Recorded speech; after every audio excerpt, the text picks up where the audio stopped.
Well, if I'm just afraid that if you've been waiting for your Anna's presentation, I'm sure you will get it as well. So I'm going to use your Anna's fame and share some information with you. So maybe you will agree to join me for some reflections, because for me, my dream is that you will gain not just some knowledge that you already have, because we know that it's very difficult, but you can also experience the tools, how to manage the reality,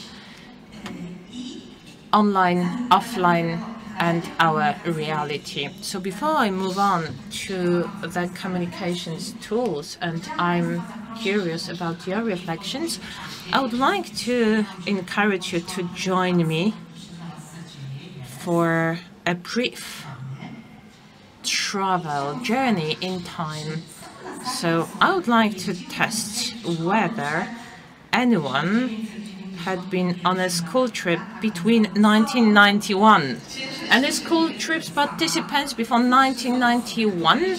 Yes, I can see that there are people who attended those trips before 1991 and later. But when you went on a trip in the 1990s, I would like to tell you how it used to be. It wasn't by chance that I chose that very year, and I'm going to also use some visualization. So imagine you are on the bus, there were no seat belts, just like here you have no seat belts, you're chatting, something is happening, the journey is pretty long, it is tiring, so you fell asleep. You know what happens, yes? We don't look like $1 million. This is what we look like, or this is what we look like. And if a fly happened to fly by, everybody was very happy around us, yes? It was very joyful for them. And how do you find out about it? Well, you wake up and your friend on your right or on the left, well, you know, you fell asleep, but the Mariusz on the Sofia that you're interested in passed by and laughed at you a bit, yeah? So you feel a little bit embarrassed, yeah? My heart is pounding, I get red in the face, my voice is trembling. And then someone takes out lentilki, like candy, and, you know, passes them through the bus, and no one remembers the fly, no one remembers that you were asleep, you know, that memory is gone. There's no records on that. And now imagine that you went on this trip a week ago and you found out about it, and there was a fly that passed by that you could have swallowed, yeah? And you get this as a meme from a colleague who is not even on the trip. How do you feel? Just feel into that. What happens with you? You see that, and the person wasn't even there. I feel my heart is pounding. I'm starting to think how many people are going to see that, when, under what circumstances. I can feel that my stomach is all clenched. I know that there is anxiety and fear. That's our digital reality. And the year that I mentioned, 1991, it is not chosen by chance, because some researchers say that that is the beginning of the fourth industrial revolution. This is the beginning of the disappearance between of the barriers between people and machines. So what does it mean for us? First of all, this is the twilight of authority based on rank and power. So in this reality, we don't really get in touch with our reality and also what triggers us. I would say that this is shame multiplied by 100.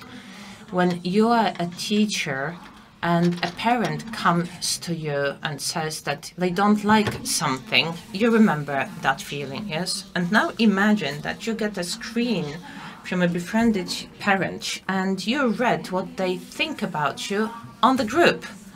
For me, this is like shame multiplied by 100, anxiety 1000 multiplied by 1000. So the tools of communication that we used to have. We would come home, we would tell you would tell your mom what happened, and she would say, don't worry about it, everybody has forgotten about it already. And that was true. If now we tell the child, everybody has already forgotten about it, it's not going to be true, because our children know that such a meme can really come up in very uncomfortable situations, unforeseeable, and this is really uncomfortable. So the authority that we used to have, the influence we used to have based on the common sense and knowledge of life, we used to have it, but what we now have is the authority and influence based on contact.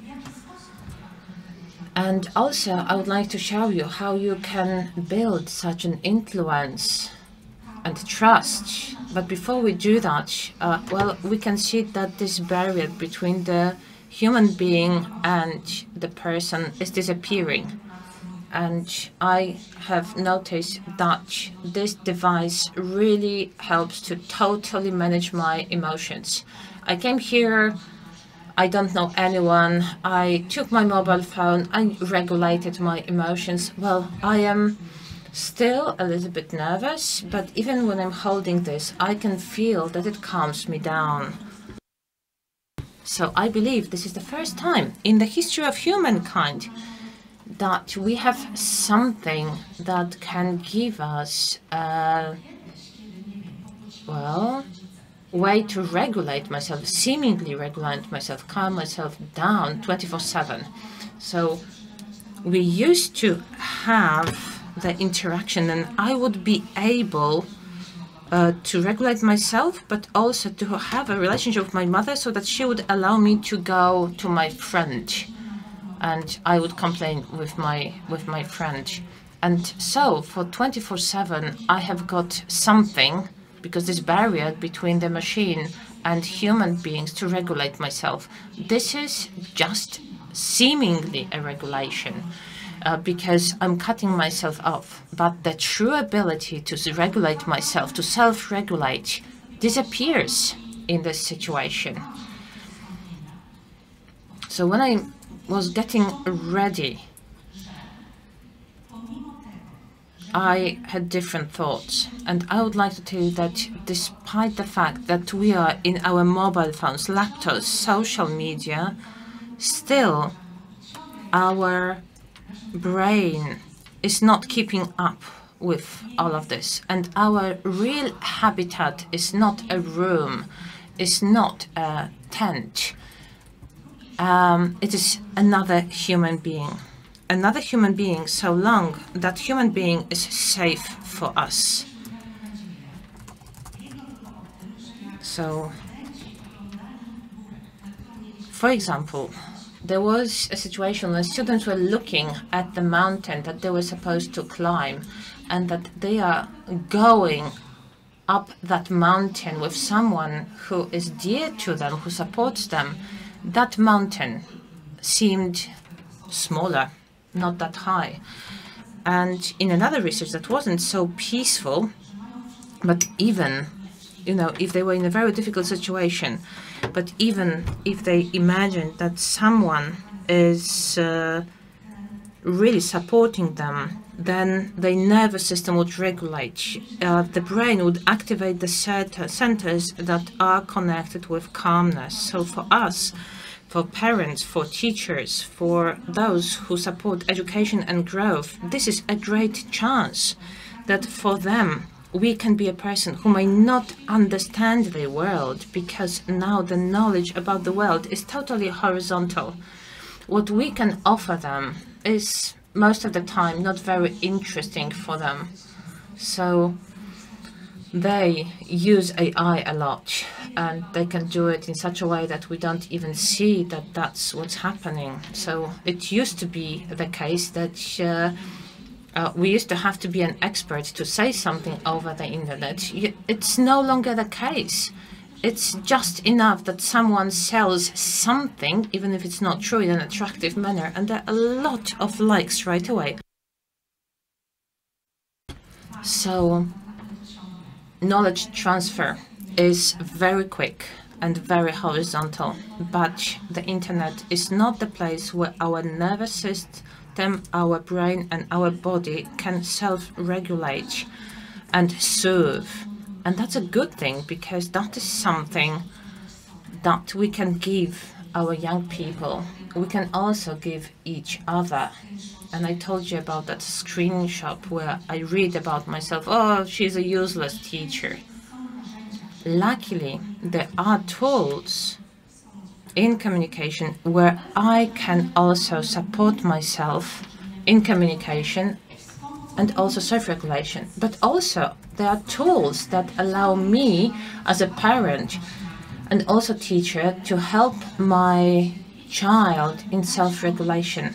So we can also mirror, we can support someone that even if we don't know that world, we can show the other person that we can understand them and we are safe. So I base a lot of things on NVC by Marsh and Rosenberg and also Sarah.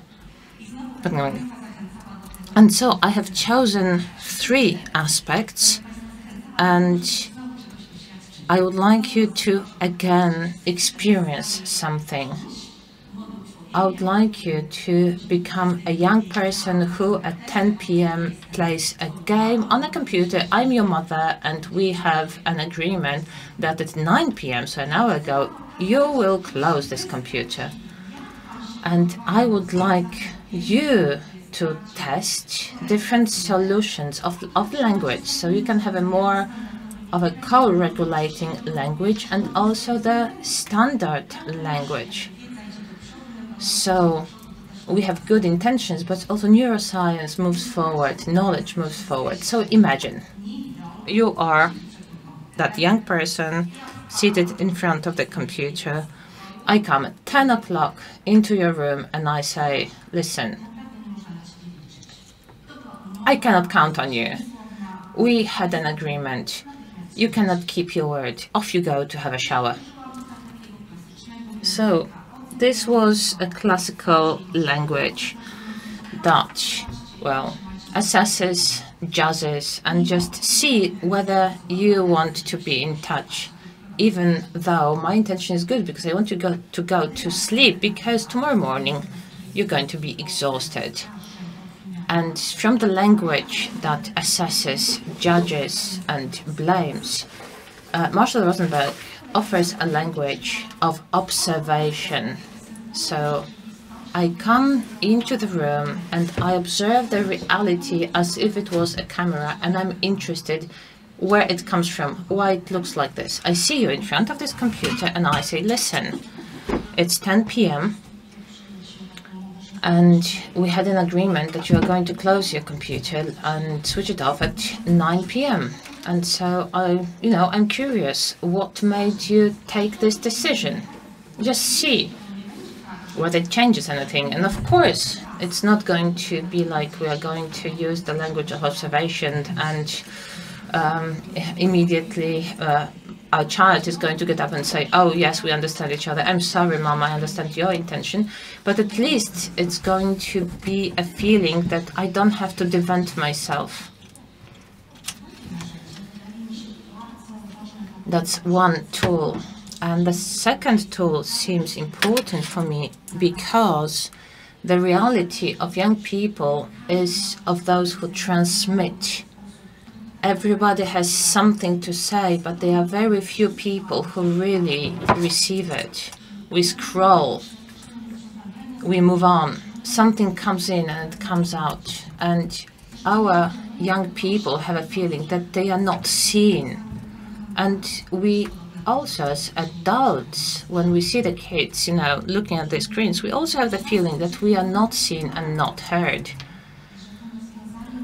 And communication has a solution for that, and this is a mirroring listening. And it's not that I'm blaming you, I'm saying that you are breaking our agreement, but I want to give a chance to show I see you and I'm interested in what's behind it. So we have this situation, oh, You can say, oh, the game was so interesting that I didn't know how time just flew by, and well, in my class everybody can play until 12 p.m. but it's your stupid idea that we switch it off at 9 o'clock. So I can just, you know, defend my boundaries and put them bluntly.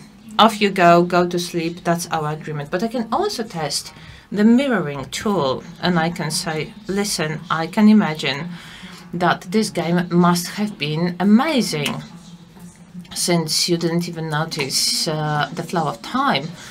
I'm interested in that, but it's not the time to do it. I can understand that you are angry that I'm interrupting the game as well. I also feel angry when I have to do such a thing.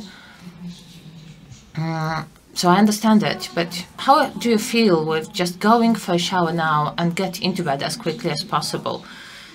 So just feel that, you know, there is someone out in the world with whom I can self-regulate. So the next tool from the resonative language of Sarah Payton, this is the thermometer of contact. So we will go to the resonant language. And I would like to tell you that even when it comes to communication, our brain works in two modalities, more left hemisphere and more right hemisphere. This is a simplification, but it makes sense. Of course, we've got the top of the brain, we've got the cortex, the human possibilities to understand, to hear, to analyze. Also, left and right is important. And I have this feeling that the moment that over the internet we meet communication, we feel, we come across very strong stimuli. So we have got assessment, judgment, criticism, sneer, comparison, sarcasm, and demands. And that's something that if we met someone face to face, we wouldn't have the courage to say something, but we find it online. So when we get a difficult stimulus, okay, Daniel Siegel, this is the simplified model, there is a very strong stimulus, and so neocortex feels endangered. And so I lose the possibility to react calmly. I move to the older parts of the brain, you know, the reptile parts or mammalian parts. So this is why I move. And if someone doesn't help me to come back to regulate myself, really this conversation can lead to no more. And Jon Stewart's old research shows that when in communication you've got a blockage, then 90% of conversations are no longer a conversation. It just creates further blockades. So very often we have got really good arguments, pieces of advice, etc. It's really useful, but it doesn't reach them. And for me, this is a signal that my child or a person I'm talking to is more in the right hemisphere. So I just visualize that I'm talking to a reptile. Calm down, it's not going to reach him. Are you aware of the consequences? This is not the moment. First, I need to accompany them. I need to calm them down. And linguistic techniques, you can see what it looks like. You have got guessing feelings and needs, reading body sensations, the impossible dream, a fresh metaphor, allowing feelings, poetry and humor as well. And on the next slide, you will have my email address, and I will be happy to really share this information with you. And it will be great to use it. But in order to experience that, I will go back to that bus. We come back after the school trip, and I tell my mom, Mom, you know, They took a picture of me when I was asleep, and I found out about it from Olga, who was not on the trip. I can take the old path and tell them, don't worry about it. They will forget about it. But I can also resonate with my child. And I can say, oh, I can imagine that you got extremely angry. And, you know, I can feel that I got teeth, yeah, here, growing here. And you could be ashamed. Yes, because it's not a nice feeling when your picture goes out into the world. But you know what? Remember when we watched Men in Black? There was a scene, remember, this tall guy, he had a tool where he would erase the memory. Oh God, I would like to have this tool to really erase the memory of all the people who saw that picture. Tell me, what would you like to do now? Would you like to have some pudding or semolina? Is there anything I can do for you? Would like to watch a film together? Can I support you in any way? This conversation was not to provide solutions. It was to allow my child to return to their resources, to use this theory of Professor Cohen that you could see just now, and that is the social baseline theory.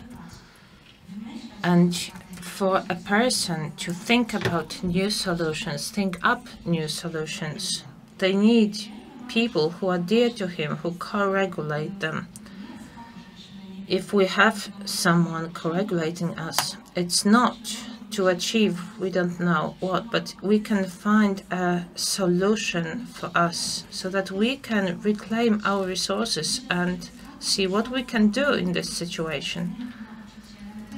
Because we, as parents, as teachers, we are also in this fourth industrial revolution, and we don't know what's going to come out of it, but we can be those people who will go back to their foundations, and they will go out to the world, and as adults they will want to also change the world. I would like to also invite you to a webinar on Thursday. We are going to practice setting boundaries, resonating.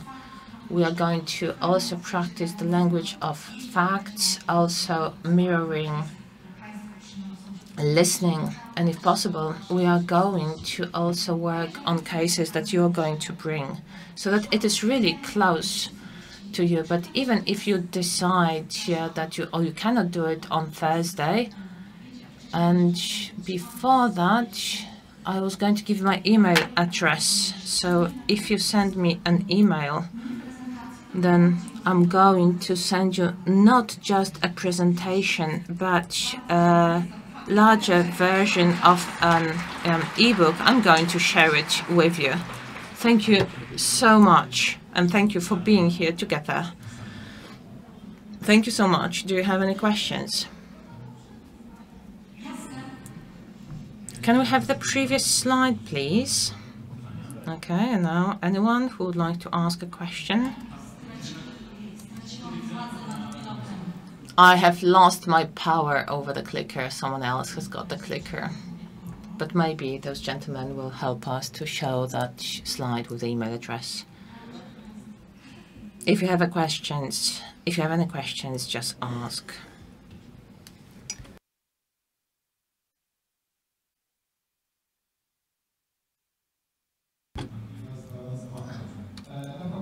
Rafał Górski, the Institute for Civic Affairs, Civic Campaign, Save Children. What do you think about the ideas that smartphones should not be brought into the school, just like you don't bring alcohol, cocaine and cigarettes? I am happy to have this question. I am a mom of a child who goes to elementary school, and if we've been practicing in the school of my daughter that we do not take smartphones to school. We are not able to reverse a river using just a stick. So are we Native American riding on a horse and trying to stop a steam engine train? But I believe that any intervention, if it is executed while we are in a personal contact, it is helpful because it will help the young people. When my daughter talks to her friends, because they play during the recess, she says, "I don't like you for what you did. You took our smartphones away, but the school time is no better." So I am in favor of the ban, but I am aware that the reality is virtual. Are there any other questions? I'll be happy to ask one. I'll admit that when I was trained in motivating dialogue, I remember a warning. Because if you start talking like that in your family, everyone will be surprised because it will sound so unnatural. So how do we start? If we want to modify our ways of speaking, then what to do? When I learned NVC, my husband said, "If you keep talking to me with this language of American salespeople, we're going to get a divorce." So yes, at the beginning it may seem odd, but I think we get used to things. Like we're learning a foreign language. When I'm learning it and I'm a beginner, I speak in a bad way. It's not nice, and I accept it. When I really, really wanted to see a reality in a non-judgmental way without giving an interpretation, but being curious, just like a camera, I described things in my notebook, and it became a habit of mine. So I would start by making a remark about myself, saying, "You're fat, you're old, you're this, you're that." What if I changed this into a language of observations as if a camera saw it, me? And it's like a Copernicus revolution. But I would start with small steps. Does it answer your question?